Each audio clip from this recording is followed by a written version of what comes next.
Hey folks, Doug Blake with Body Design University. Welcome to another weekly study. And you notice that what I've got here today is just the textbook, the NASM 7th edition textbook, pen. I've got some colored markers, a little pad. And by the way, I've got a lot of pads. That's just the nature of the beast when it comes to actually studying for your materials. I also printed out something that I have normally used when I'm trying to memorize parts of the body, just as a for instance, and that's just a body, just something you print out, you get it on Google.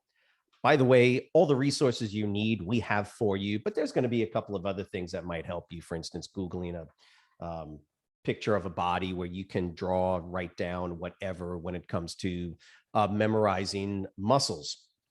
Now, if you have your textbook, I highly recommend when we go through some of these studies that you pull out your textbook so you can actually follow along. And I'm basically showing you exactly what I do when I study and what I do to help students. If I'm doing one-on-one study training, what I would do to simply help a student go through and memorize material.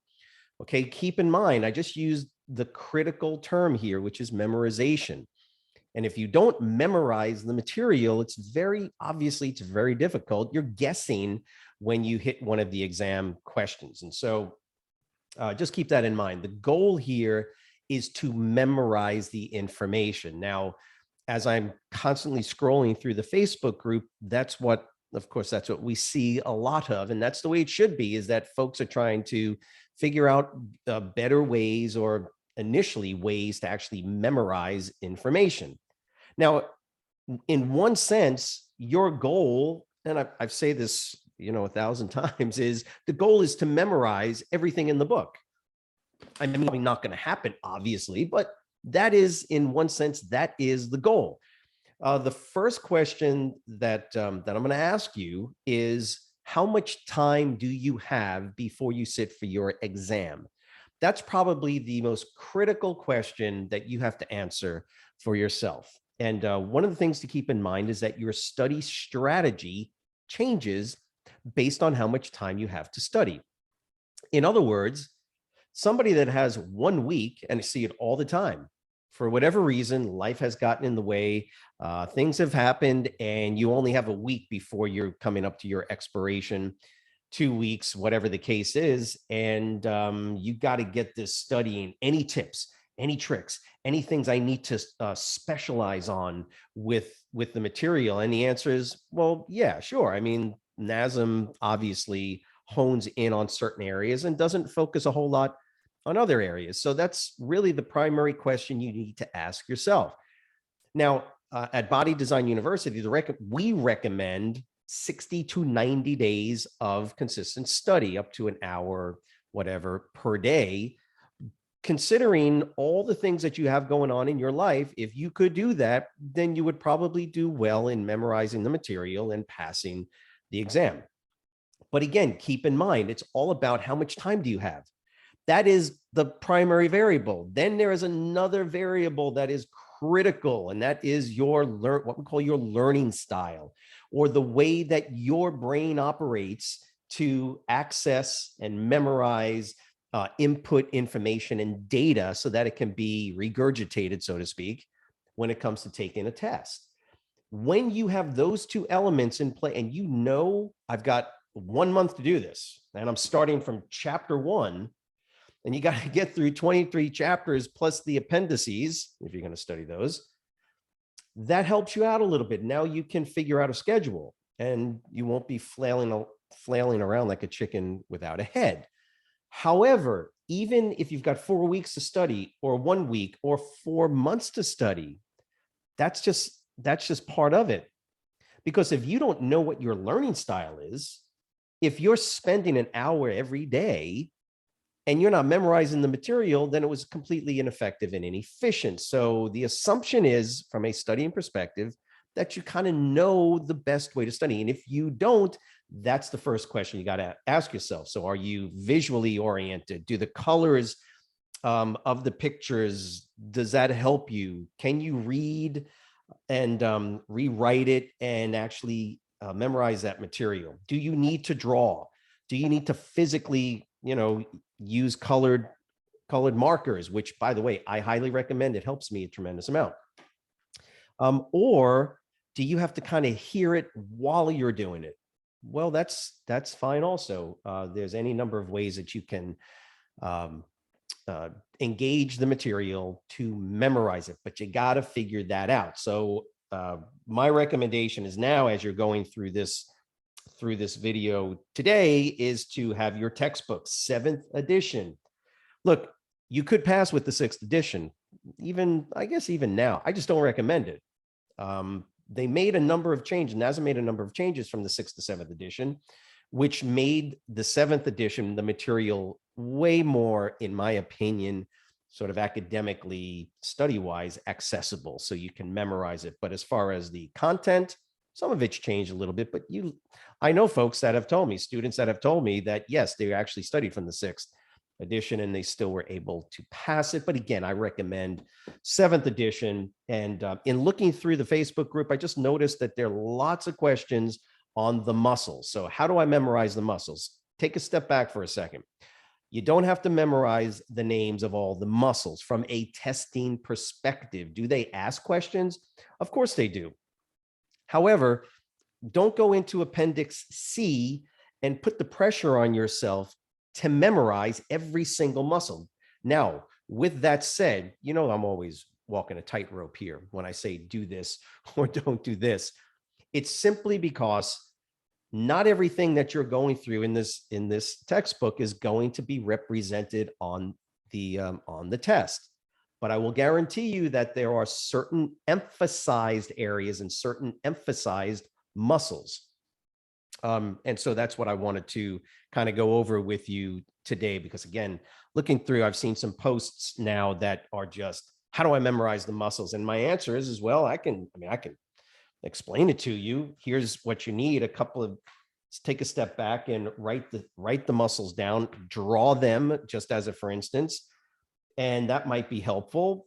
Just keep in mind that if you've only got 2 weeks to study, I would not be memorizing all the muscles in Appendix C. However, right, here's the flip side to that.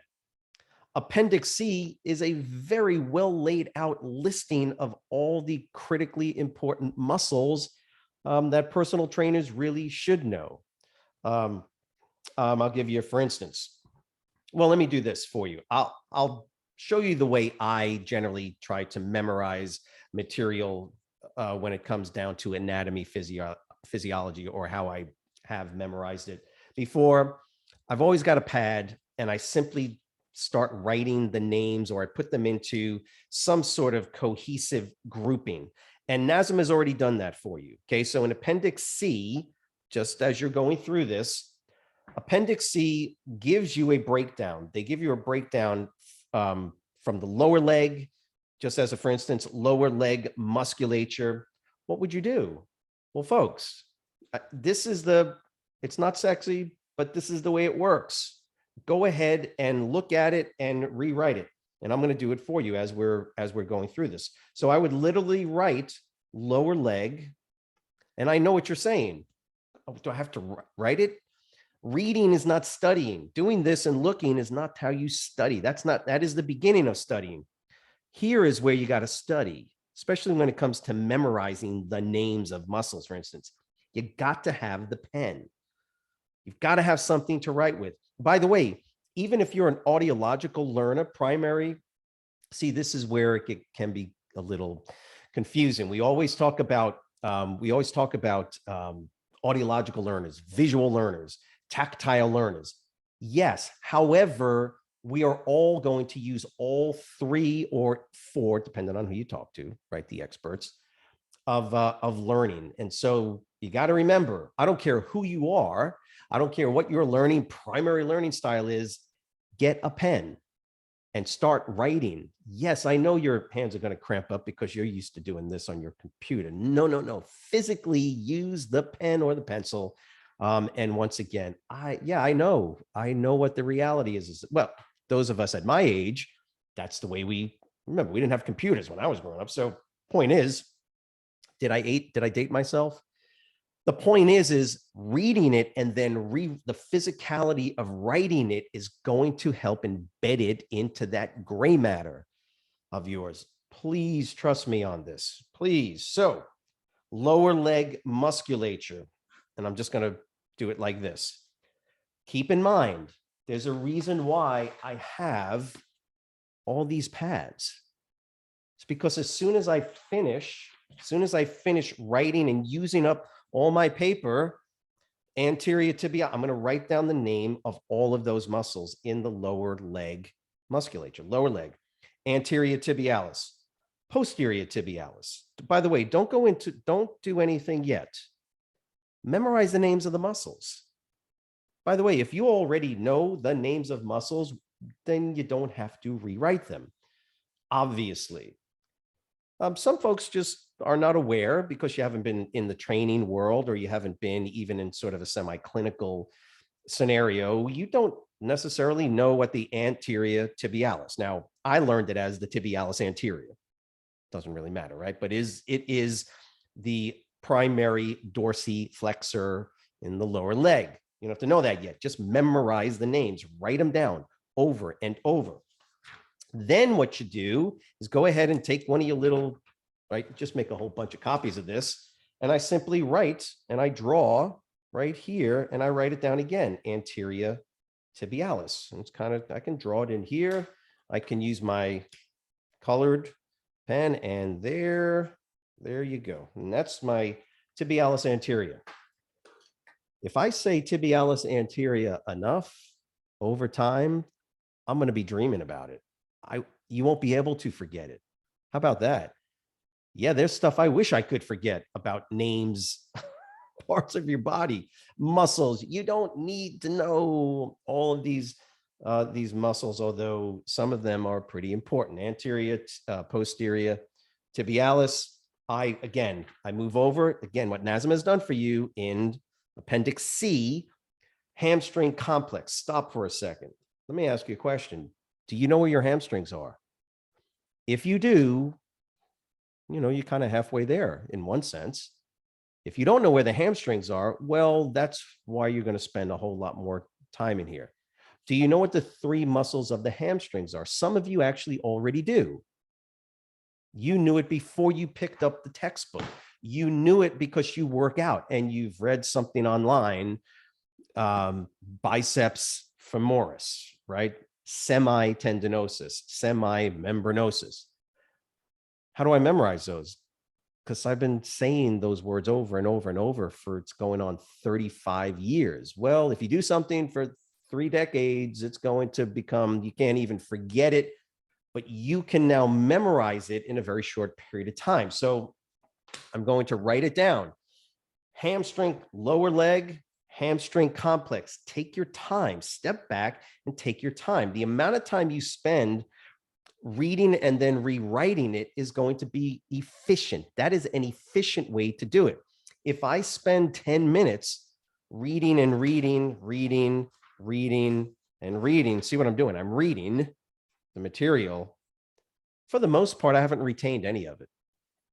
By the way, that's just the nature of the beast with the human brain. You're not going to retain it unless you're one of those special individuals that can actually read and quickly memorize. Good for you. That makes life really easy for you. You probably wouldn't be watching this anyway if you could do that. You had a photographic memory because you could literally look and you're done.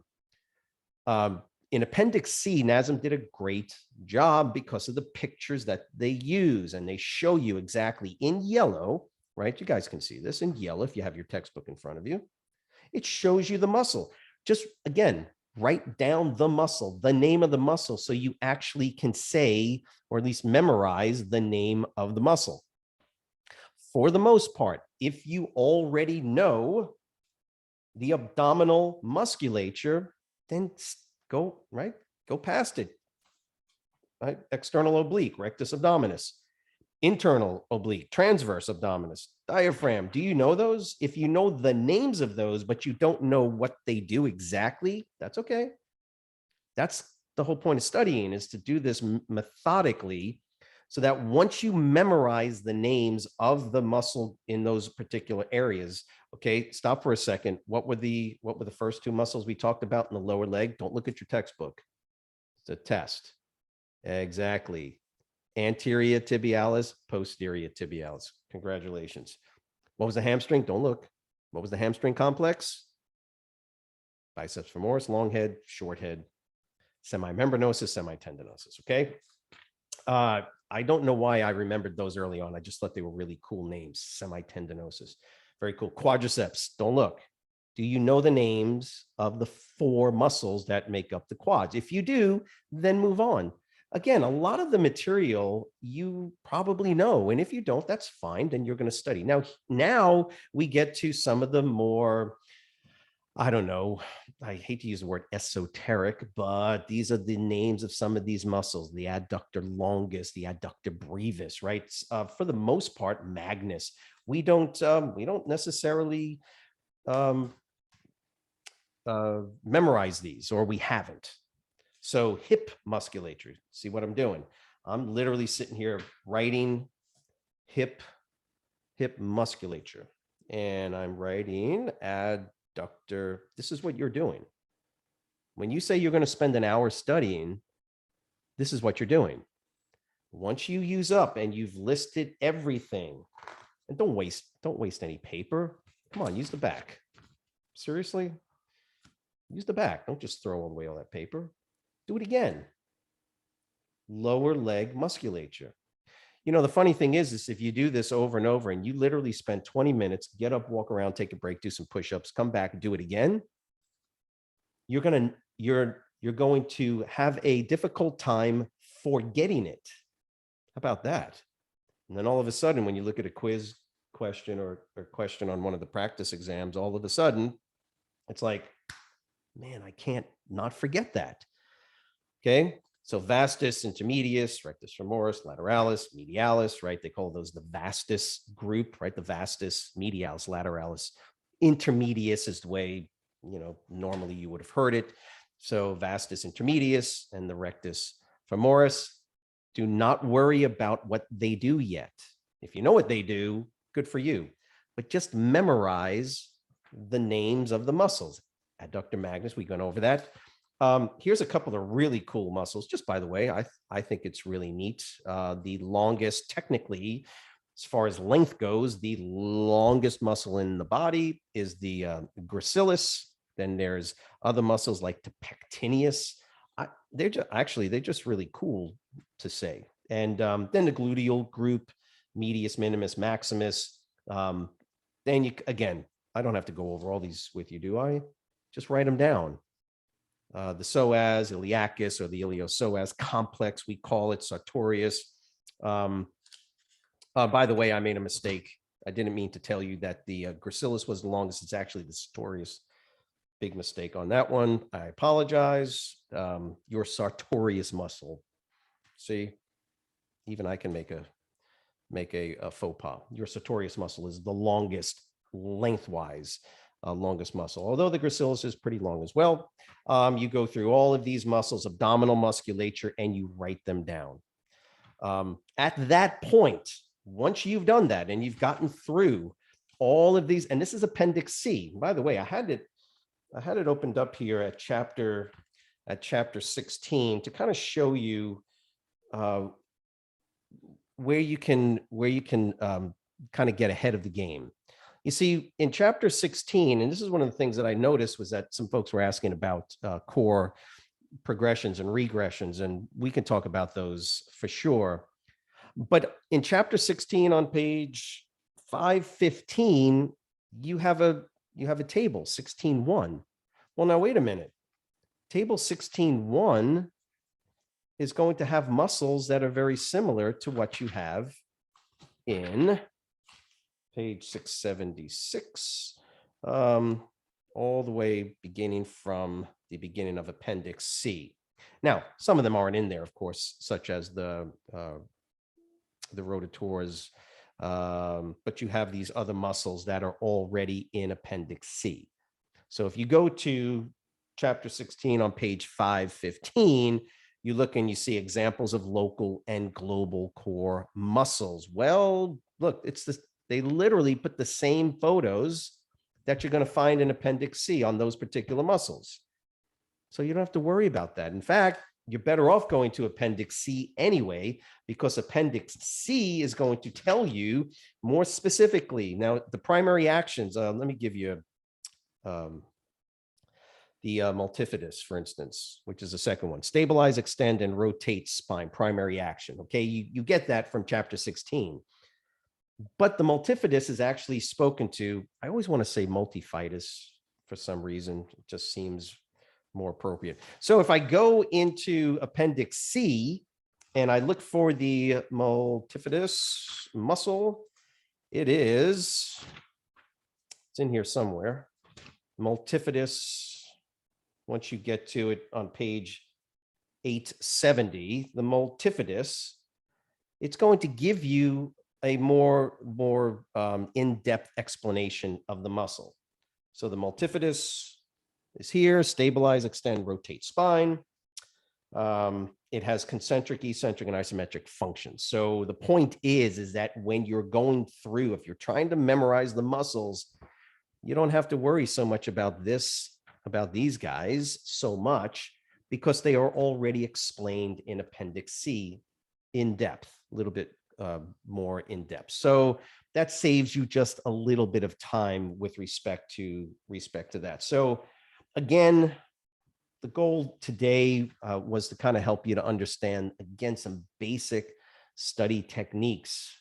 At the end of the day, you literally want to memorize the muscles. Welcome to personal training. Okay. No, you're not going to talk to your clients about the peroneus muscle. You're not going to talk to your clients about their iliacus. However, you need to know the iliacus and the psoas and what they do collectively and individually. And if you memorize that and you know that, then other areas of the textbook become much easier to deal with. Why does this individual have this particular postural issue, postural distortion? Okay, well, it's because their ilio-psoas or iliacus-psoas complex is what? It's overactive, right? This is where this overactive, underactive. Again, I hear it all the time. How do I memorize overactive, underactive muscles? Well, the answer is that if you actually memorize the muscles, and by the way, some students make great comments on this because they figured it out. You don't have to memorize certain charts.